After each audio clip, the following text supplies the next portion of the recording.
if we know that the trafficking is taking place, if we look the other way, if we involve ourselves, as you just described in Honduras, in this sort of confirmed deniability situation, why can't we merely then trace the drugs as they're entering the United States and pick them up at the point of purchase?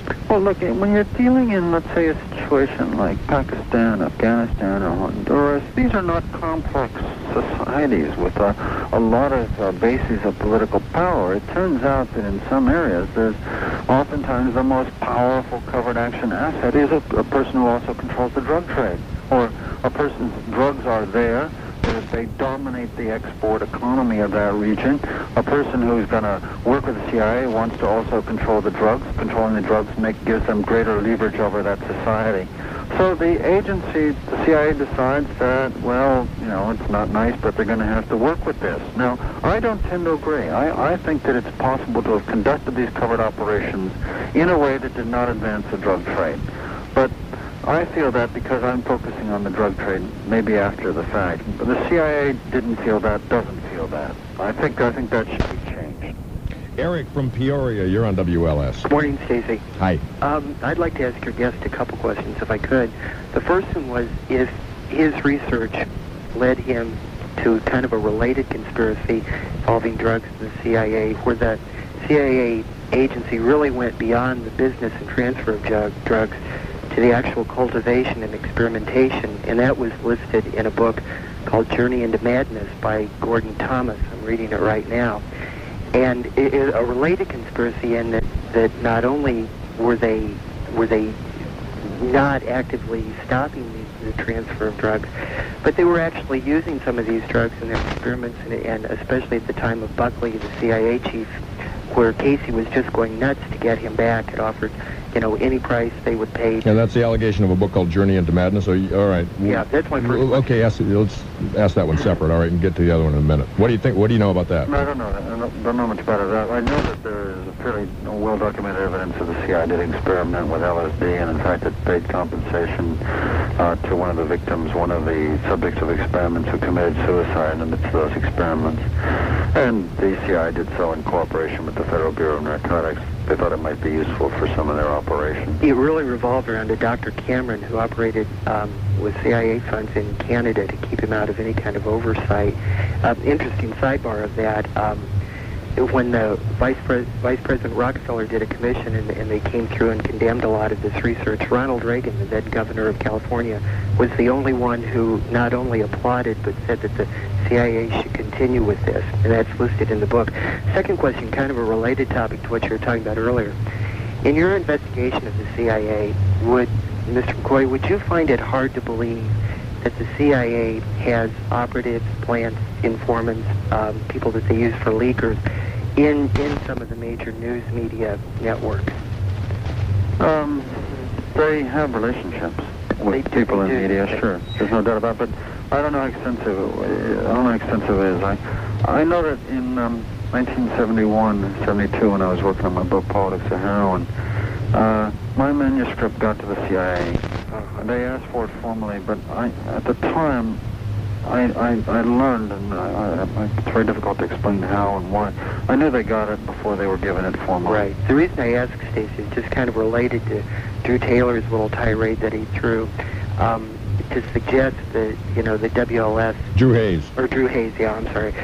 I don't think WBLS is racist or controlled by the Israeli lobby, but for Drew to get his Republican suspenders all bent out of shape, saying that that the news media would be as pure as the driven sow and not susceptible to that kind of thing is pretty idiotic. I mean, as American citizens, we need to bring the same level of skepticism to you folks that we put to Congress or to, or doctors or anybody else.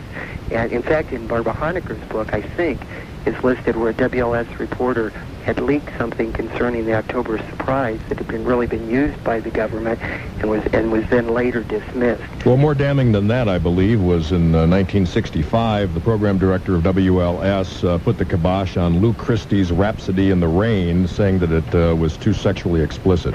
Let's talk about important things here. All right, we'll take a quick final break here, and then WLS, then we'll return to our guest, WLS Accurate Weather Forecast.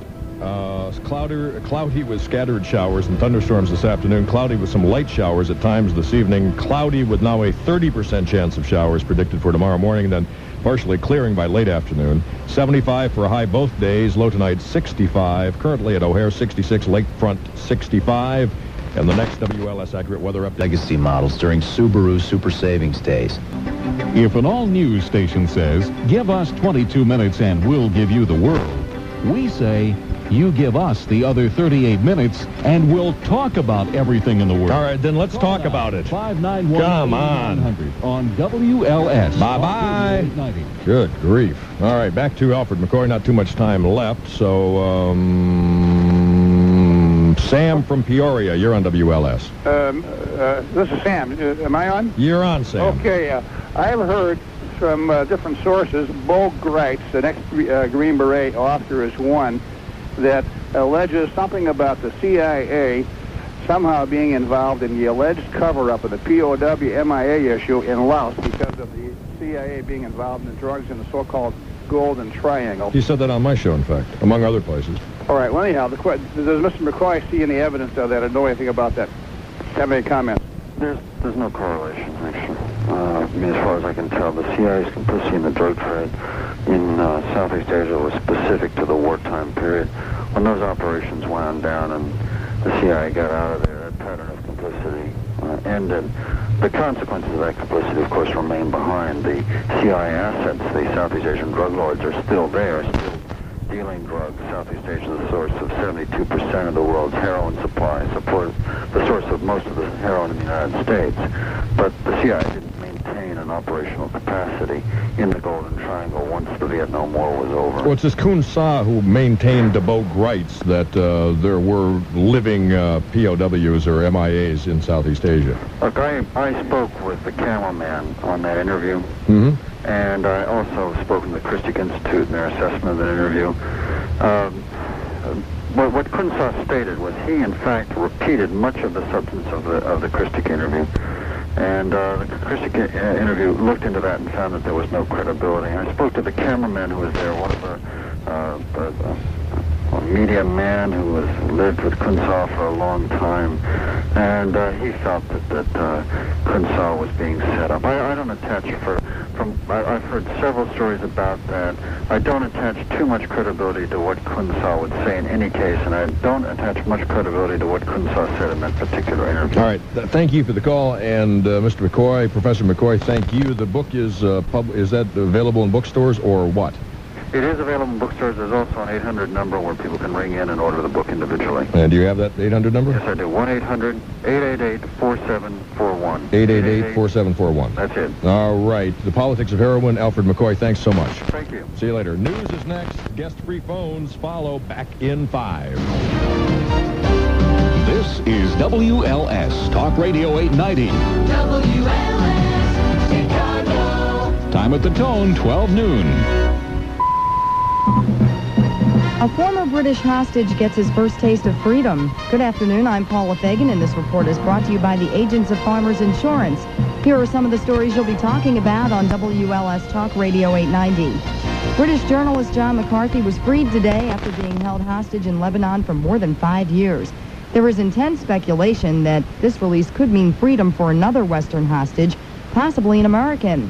McCarthy issued a brief statement from Damascus, Syria, and told reporters he's grateful to those who worked hard for his release. I would like to thank all those people who have done so much on my behalf over the past 5 years. My family, my friends and colleagues, and all those people who have supported those campaigns, and many of whom I don't know, but I know that thousands have taken part, and my heart is very grateful for all those efforts. McCarthy gave encouraging news to the families of those still held captive. He said lately the living conditions were tolerable.